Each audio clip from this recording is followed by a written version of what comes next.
कि सरकार मध्य प्रदेश के अंदर जो बनी, और ये सरकार मध्य प्रदेश के अंदर मध्य प्रदेश को बचाने के लिए सरकार बनी। शिवराज सिंह चौहान मुख्यमंत्री बनेंगे, गोपाल भार्गव मंत्री बनेंगे या कौन क्या बनेगा, ये सरकार इसके लिए नहीं बनी। ये सरकार बनी कि 15 महीनों के अंदर जो दुरावस्था कमलनाथ के नेतृत्व में दिग्विजय सिंह के इशारे पर इस मध्य प्रदेश की हुई, उसके आधार पर उनके अंतर्द्वंद और उसके कारण से सरकार गिरी। तब भारतीय जनता पार्टी के नेतृत्व ने तय किया था कि अब मध्य प्रदेश को बचाने के लिए, गरीबों के कल्याण के लिए और उन लोगों के मन और हृदय को जिनको 15 वर्षों के अंदर शिवराज सिंह चौहान के नेतृत्व में गरीबों के जीवन स्तर को ऊंचा उठाने का काम भारतीय जनता पार्टी की सरकार ने किया था। इन 15 महीनों में कांग्रेस की सरकार ने कमलनाथ के नेतृत्व में दिग्विजय सिंह के इशारे पर जो बर्बाद किया, उस मध्य प्रदेश के गरीबों के हितों के लिए सरकार बनी। इसलिए जो चुनाव है, ये चुनाव अलग प्रकार का है और इस चुनाव में आज मैं आप सबके सामने गंभीरता से इस बात का उल्लेख कर रहा हूं कि मध्य प्रदेश को बचाने के लिए, गरीबों के कल्याण के लिए, हर समाज वर्ग के जीवन के उसके मन को छूने के लिए, उनको उद्धार के लिए भारतीय जनता पार्टी की सरकार माननीय शिवराज सिंह चौहान के नेतृत्व में इन 6 महीनों में जो काम किया है, फिर उनके विश्वास को जीतने का काम किया है। और इसलिए भाजपा के कैंपेन, हमारी प्रबंध समिति ने नारा दिया है कि शिवराज है तो विश्वास है, क्योंकि जनता को, गरीब जनता को मध्य प्रदेश के अंदर 15 वर्षों के अंदर और इन 5-6 महीनों में जो भारतीय जनता पार्टी के नेतृत्व वाली सरकार ने, माननीय शिवराज सिंह चौहान ने जो दिया है, उन मुद्दों के आधार पर ये चुनाव है। ये चुनाव उन मुद्दों पर, विकास के मुद्दों पर, कि हमने जो मध्य प्रदेश को 15 साल के अंदर जो स्वर्णिम मध्य प्रदेश बनाया था, और इन 5 महीनों में कोरोना के महामारी के संकट में भी भारतीय जनता पार्टी ने इतने परेशानी के साथ फिर उन गरीबों के विश्वास को जीतने का काम मध्य प्रदेश के अंदर किया है। इन मुद्दों पर यह चुनाव है। यह चुनाव उन मुद्दों पर है कि मध्य प्रदेश को कौन सा नेतृत्व चाहिए। मध्य प्रदेश को ऐसा नेतृत्व जिसने कभी न गांव देखा, न गरीबी देखी, न किसान देखा, न धूप और धूल देखी। एक ऐसा नेतृत्व जिसने केवल वल्लभ भवन के अंदर बैठकर इन 15 महीनों के अंदर एक दलाली का अड्डा बना करके केवल उद्योगपतियों के लिए और केवल उन लोगों के लिए जो लेन देन और हिसाब किताब करते हैं, उनके लिए वो मुख्यमंत्री बनकर के वल्लभ भवन के अंदर बैठ गए। या एक ऐसा नेतृत्व चाहिए जिसने 15 साल के अंदर गरीबों के हृदय का विश्वास जीता था, जिन्होंने 5 महीनों के 6 महीनों के कार्यकाल में भारतीय जनता पार्टी के नेतृत्व में उन गरीबों का पुनः उनके लिए मैदान में उतर करके बाढ़ है। तो मुख्यमंत्री वल्लभ भवन के अंदर नहीं बैठा है, अपनी जान जोखिम में डाल करके शिवराज सिंह चौहान बाढ़ पीड़ितों के लिए नाव में बैठ करके जाकर के गरीबों के दर्द को समझ करके उनके लिए मैदान में उतरने वाला मुख्यमंत्री चाहिए। तो इस प्रकार के काम करने वाले जनता के साथ जिस मुख्यमंत्री की कनेक्टिविटी है, जनता के कल्याण के लिए वो 24 घंटे काम करने का प्रयास कोरोना के महामारी के संकट में करते, कैसा नेतृत्व मध्य प्रदेश को चाहिए। इन मुद्दों पर आज पूरे मध्य प्रदेश के अंदर जिस प्रकार से आज जो वातावरण बना है, हाईटेक रथ इसमें अपनी भूमिका निभाएंगे। लेकिन एक बात का मित्रों में आज आपसे कहना चाहता हूं, मैंने बहुत पहले कहा था कि जो कमलनाथ आज इस मध्य प्रदेश को भ्रम, झूठ, छल, कपट के आधार पर उन्होंने मध्य प्रदेश की जनता को जिस प्रकार से झूठ बोल करके गुमराह करने का प्रयास किया था, दिग्विजय सिंह के इशारे पर मध्य प्रदेश को जिस प्रकार से फिर बंटाढार बनाने का प्रयास किया था, आज मुझे दर्द है इस बात के लिए कि गरीब का बेटा इस प्रदेश का मुख्यमंत्री बनता है, किसान का बेटा इस प्रदेश का मुख्यमंत्री बनता है, गरीबों के जीवन के कल्याण के लिए 24 घंटे लगा करके उनके लिए जी जान लगा करके मध्य प्रदेश के अंदर काम करता है। तो आप कहते हो भूखा और नंगा है। ये 7.5 करोड़ जनता का, गरीबों का और किसानों का अपमान है। इस अपमान का जवाब कमलनाथ और दिग्विजय सिंह जी और कांग्रेस के केंद्रीय नेतृत्व को मैं कहना चाहता हूं, ये सामान्य मुद्दा नहीं है। आपने गरीबों का अपमान किया है, आपने किसानों का अपमान किया है। अरे नंगे भूखे हैं और नंगा भूखा व्यक्ति भी इस देश के अंदर, इस प्रदेश के अंदर अगर मुख्यमंत्री बनकर के जनता के गरीब कल्याण का काम करता है, तो क्या वो अपराधी है? क्या वो अपराध करता है? इसका जवाब इस मध्य प्रदेश की 7.5 करोड़ जनता को और इन 28 विधानसभाओं के अंदर जो लोग सुन रहे हैं, कमलनाथ जी आपको मध्य प्रदेश की जनता आपका बोरी बिस्तर बांध करके दिल्ली और छिंदवाड़ा नहीं, आपको पश्चिम बंगाल के लिए रवाना करेगी। क्या संबंध है आपका मध्य प्रदेश से?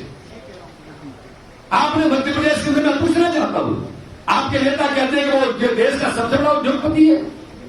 हम तो पहले दिन से कह रहे थे कि इनको केवल उद्योगपतियों से लेना देना, इनको केवल शराब और रेत के व्यापारियों से लेना देना, इनको किन्हीं लोगों से कोई संबंध इनका ताल्लुक नहीं है।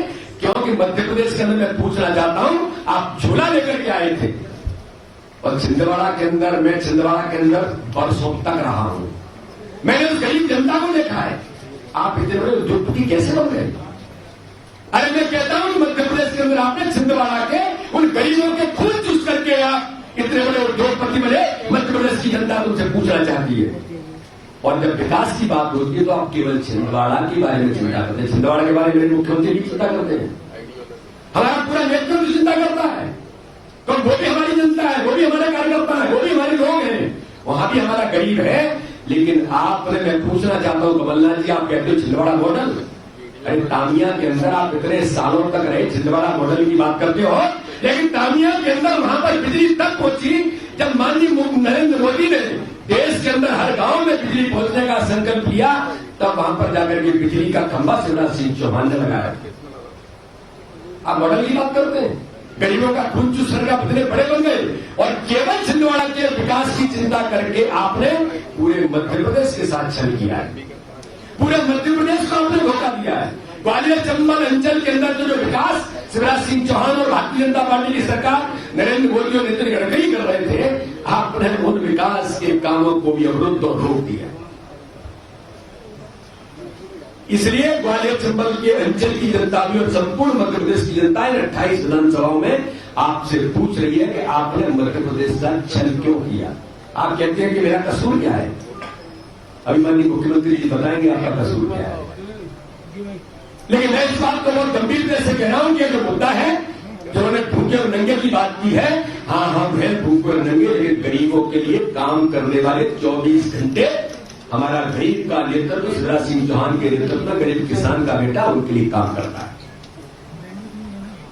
आपने उन योजनाओं को छीन लिया जिन योजनाओं से गरीबों का हृदय जीतने का काम भारतीय जनता पार्टी के नेतृत्व वाली सरकार में शिवराज सिंह चौहान ने किया। जय कमलनाथ जी जवाब दीजिए। और मध्य प्रदेश की जनता पूछ रही है, अब फिर इमोशनल बन रहे, इमोशनल बन के कहते हैं मैंने क्या किया, मेरा क्या कसूर है। अरे ग्वालियर अंचल में आप जाओ, आपको बैरन वापस आना पड़ा।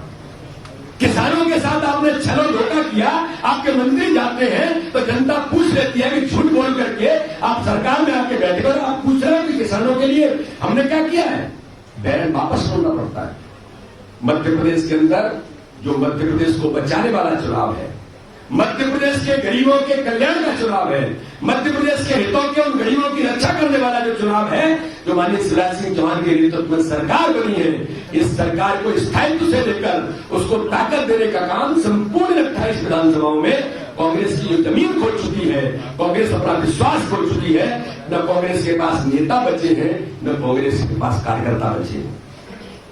और ये मैं नहीं कह रहा हूं, ये मीडिया के मित्र भी पूरे मध्य प्रदेश के अंदर आप जानते होंगे कि अभी ग्वालियर के अंदर कांग्रेस के वरिष्ठ मंत्री ने कहा कि कमलनाथ के नेतृत्व में कांग्रेस में आंतरिक लोकतंत्र खत्म हो गया।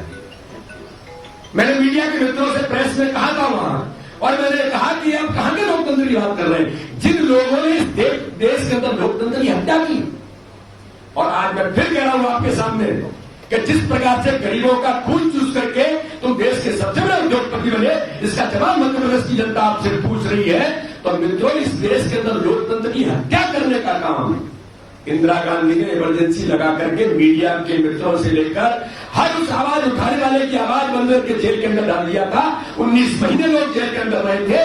देश के अंदर लोकतंत्र को आपने हत्या की थी, उसके रणनीतिकार कमलनाथ तुम भी थे, संजय गांधी के साथ, इंदिरा गांधी के साथ, मैं कहता हूं दादे के साथ। नहीं तो जवाब दीजिए मध्य प्रदेश के अंदर और देश के अंदर के आपने लोकतंत्र की हत्या करने में आपने भूमिका निभाई थी, नहीं निभाई थी। आप उस परिवार के दरबारी हैं। इसलिए आज इस मीडिया के मित्रों के सामने इस आक्रोश के साथ मैं इसलिए बात कर रहा हूं कि आपने मध्य प्रदेश के गरीबों का और किसानों का और गरीबी का अपमान किया है। जो इस चुनाव में 28 विधानसभाओं में आपको इसका जवाब देगा। मध्य प्रदेश की जनता आपसे पूछ रही है। इतनी बात कहकर के मैं अपने यशस्वी मुख्यमंत्री जी को इस बात के लिए मैं कहूंगा कि उन सारे मुद्दों की चर्चा वो आपसे करेंगे। बहुत बहुत धन्यवाद। सर बीच में आ जाए माइक।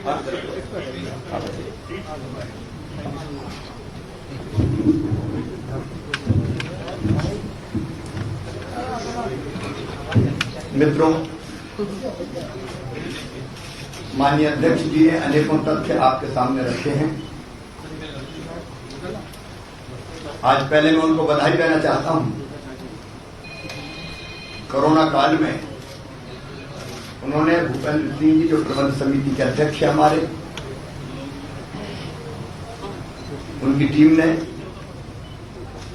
जनता तक अपनी बात पहुंचाने के लिए आधुनिक तकनीकी का इस्तेमाल करके वीडियो रथ रवाना किए हैं।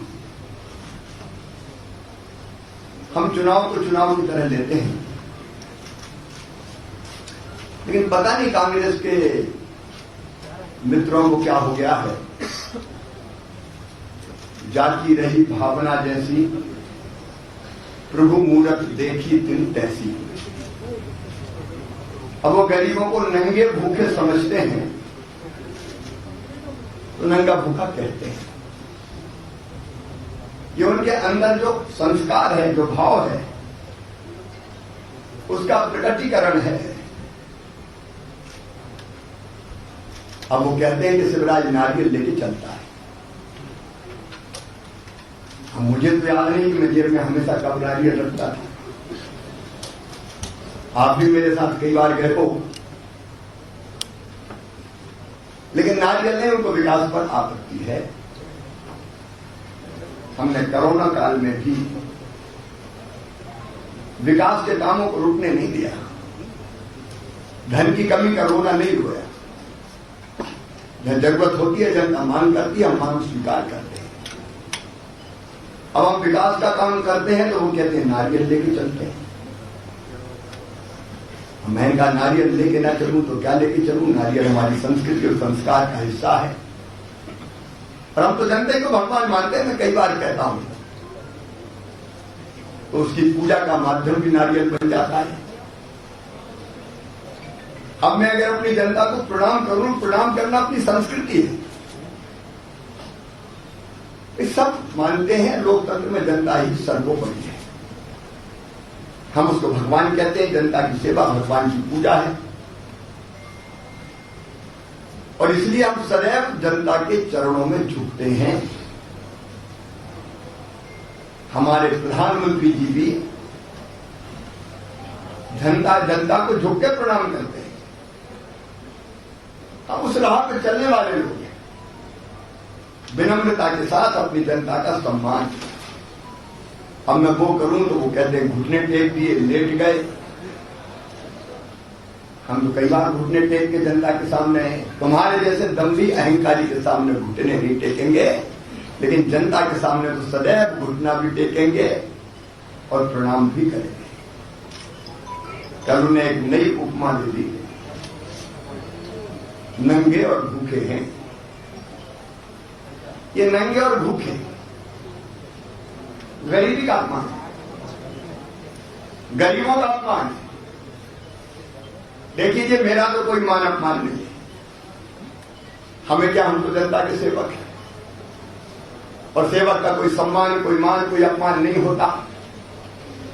हम तो अपनी जनता की सेवा में लगे रहेंगे। लेकिन ये इसके संस्कार है, नंगा और भूखा कहना। मुझे कोई आपत्ति नहीं, स्वागत है। हम नंगे भूखे ही अच्छे हैं। हमें नंगे भूखे रहने, क्योंकि नंगे भूखे सरकार का उपयोग जनता की बेहतरी के लिए करते हैं। कमलनाथ जी, हम नंगे भूखे हैं, इसलिए हमने फिर से 0% ब्याज पे किसान को कर्जा देना प्रारंभ किया है। हम नंगे भूखे हैं क्योंकि हमने किसान कल्याण निधि और जोड़ के सम्मान निधि के साथ प्रधानमंत्री जी की किसानों को हर साल 10,000 रुपया देने का फैसला किया है। हम नंगे भूखे अच्छे, हमने बच्चों को फिर से लैपटॉप देना शुरू किया है। हम नंगे भूखे अच्छे हैं। उन गरीब बच्चों की फीस हम भरवाते थे, किसी भी वर्ग के हों, सामान्य, पिछड़ा, एससी, एसटी, जो प्रतिभाशाली थे लेकिन 8 लाख रुपए से कम आय थी। आप बड़े आदमी हैं, आपने उनकी फीस भरवाना बंद कर दी, हमने उनकी फीस फिर से भरवाना चालू कर दी। आप उद्योगपति हैं, बड़े आदमी हैं, शहंशाह हैं, आपने बेटियों के कन्यादान के 51,000 नहीं दिए। हम नंगे भूखे हैं, अच्छे हैं हम तो। हम फिर से बेटियों की कन्यादान की राशि देना शुरू कर रहे हैं। आप बड़े आदमी हैं, आपने बहनों के मुंह से डिलीवरी के लड्डू छीन लिए थे। पहले के 4 और बाद के 12,000, 16,000 रुपया हम फिर से देना शुरू कर रहे हैं, शुरू कर दिया है। आप बड़े आदमी हैं, बंगलों वाले हैं, उद्योगों वाले हैं। आपने तो एक्सीडेंट में मौत के 4 लाख रुपया भी बंद कर दिए थे। सोचो, अगर गरीब बहन विधवा हो जाए, पति चले जाए, तो हम 4 लाख रुपए दे देते थे कि जिंदगी पहाड़ ना बन जाए। आप बड़े आदमी हैं, उद्योगपति, आपने वो देना भी बंद कर दिए। कफन के 5,000 हम देते थे अंतिम संस्कार के, हम तो नंगे भूखे हैं। आप बड़े आदमी हैं, उद्योगपति, आपने वो भी छीन लिए। आपने तीर्थ दर्शन जैसी योजना बंद कर दी। हम नंगे भूखे हैं, हमने फिर से चालू की है। और आज कह रहा हूं कमलनाथ जी, ये भारतीय जनता पार्टी है जिनके नेता दीनदयाल उपाध्याय जी ने कहा था, गरीबों की सेवा ही भगवान की पूजा है।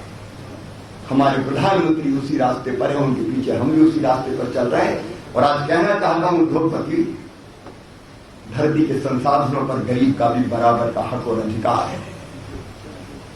ये गरीब बना के भगवान ने परमानेंट नहीं भेजा, ईश्वर समदर्शी है।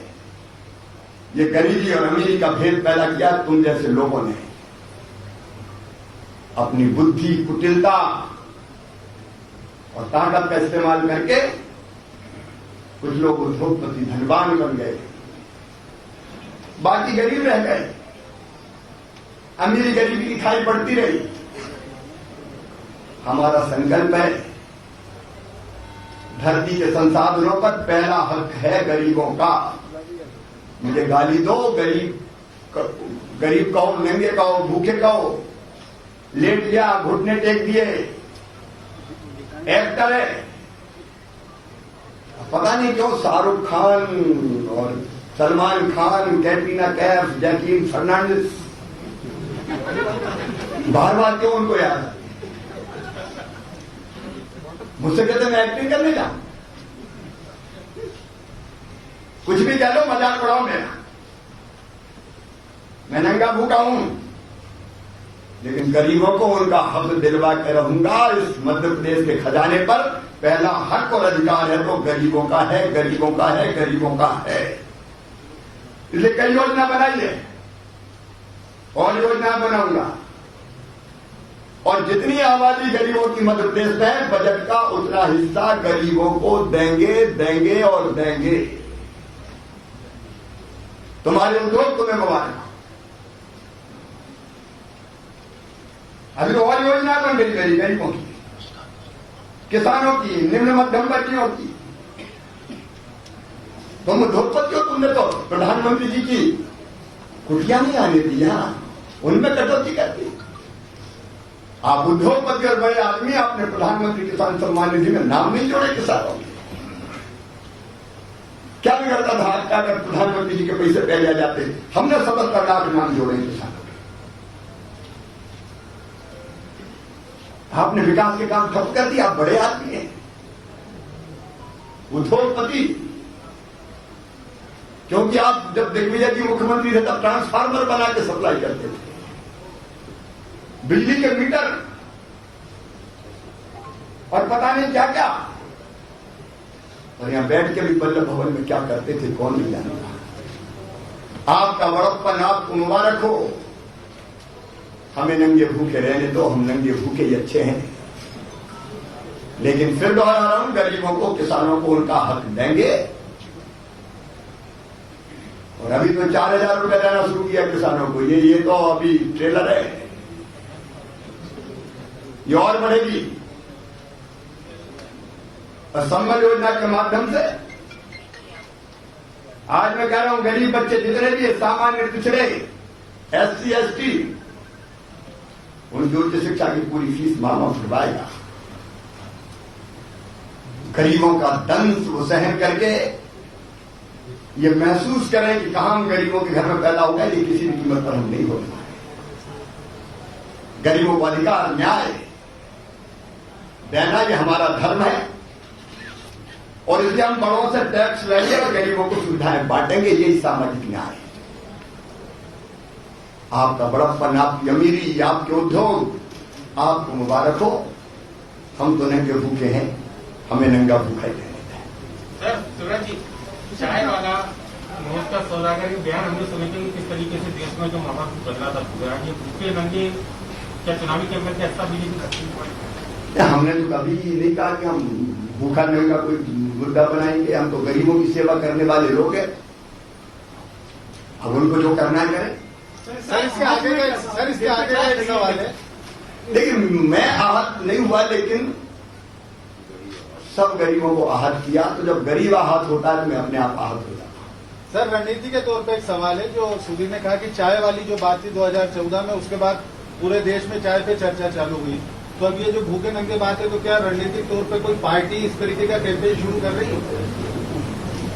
ये तो उन्होंने शुरू किया, हम समापन करेंगे। सर मध्य प्रदेश में सिंधिया जी सहयोग की सरकार बनी थी और जनवरी 16 से चुनाव होना है, लेकिन वहां पे पोस्टर कोई सिंधिया नहीं मिल पाए, क्या कारण है? आज भी सिंधिया जी भारतीय जनता पार्टी के सम्मानित नेता हैं। सिंधिया जी वो व्यक्ति हैं जिन्होंने अन्यायी शासन का अंत किया और भारतीय जनता पार्टी के सम्मानित नेता के नाते वो हमारी टीम के अभिन्न अंग है और उनके साथ मिलकर हम चुनाव की स्ट्रेटजी बना रहे हैं।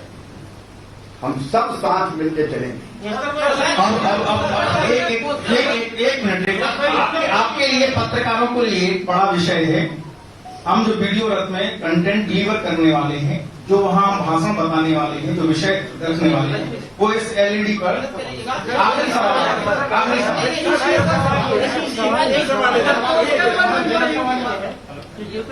की संपत्ति को लेकर कांग्रेस बार-बार सवाल कर रही है। आज मैं कांग्रेस से पूछना चाहता हूं, स्वर्गीय माधवराव जी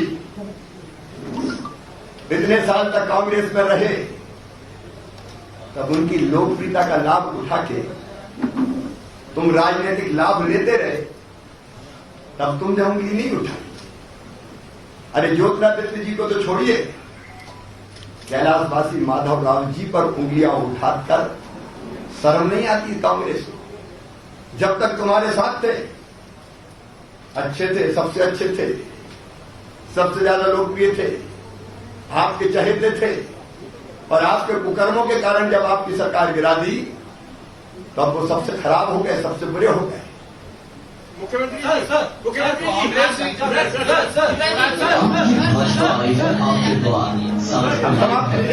के लिए प्रदेश के मामा शिवराज सिंह चौहान का संदेश हम आपको आज बताएंगे कि कैसे भाजपा सरकार ने वापस आकर प्रदेश की रुकी हुई योजनाओं को शुरू किया, कैसे कोरोना काल में प्रदेश की जरूरतों को समझते हुए निर्णय लिए, कैसे गरीब, किसान, युवाओं और महिलाओं की आवश्यकताओं को समझते हुए त्वरित फैसले लिए।